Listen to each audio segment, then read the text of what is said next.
Hello, this is John Egan in Honolulu, Hawaii, and I'd like to introduce you now to another part of our course website, the area that we title Humanitarian Profiles.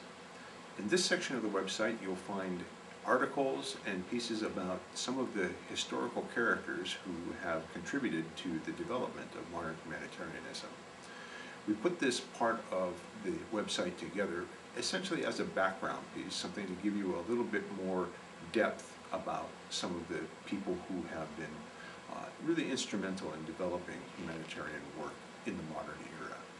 And because we're talking about humanitarianism in the modern era, we start the series with Henri Dunant, a Swiss businessman who went on to found the International Committee of the Red Cross, and very importantly also did the early drafting of the documents that became known as the Geneva Conventions, the basis of modern international humanitarian law, underpinning much of the work that we all participate in humanitarian area.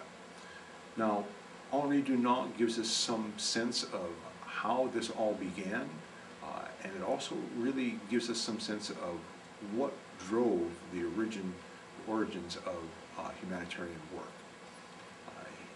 He founded an organization that is still very active, possibly the most active organization in modern history in humanitarian work. But many other types of organizations are also involved, and we selected out individuals to profile that reflect this diversity as well. For example, from the non-governmental organization area, we have profiles of people such as Bernard Kouchner, the Frenchman who was one of the founders of MSF, Médecins Sans Frontières, known in English as Doctors Without Borders. Now, MSF is a non-governmental organization that is really, in many ways, developed a new and very different approach to the work of doing medical and healthcare work in disaster situations. Very much more aggressive in how they have approached their tasks. And I think having a little bit of background about someone like Bernard Kouchner will give you some bit of insight into how the modern NGO has come into being. Another interesting profile is Fred Cooney, the American aid worker who was so active in North Africa and elsewhere, and really took a very active role in advocating for the victims of disasters, rather than having assistance being something that was done unto the victims of a disaster. Fred Cooney undertook to bring in the energy and the insight of the local populations and attempted to make humanitarian assistance a much more participatory activity. So Fred Cooney is another one of these. As we look across the different types of organizations, we can also see that the international organizations such as the United Nations have come to be very heavily involved. We have a profile of Sergio Vieira de Mello.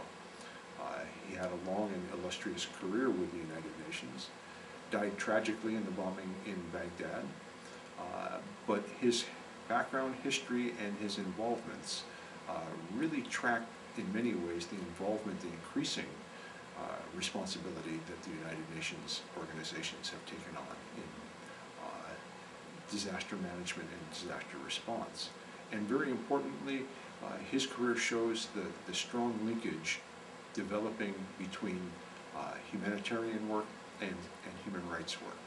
So we have just these few examples, but many more in this section of the website.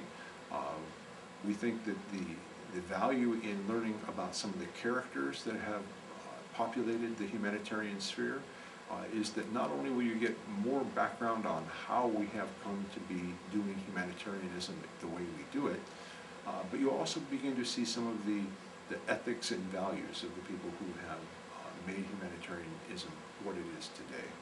So please take a look through this part of the website. Do so at your leisure. This is not required reading, but we think you'll find quite a bit of interest in the development of the humanitarian work that we are all now involved in.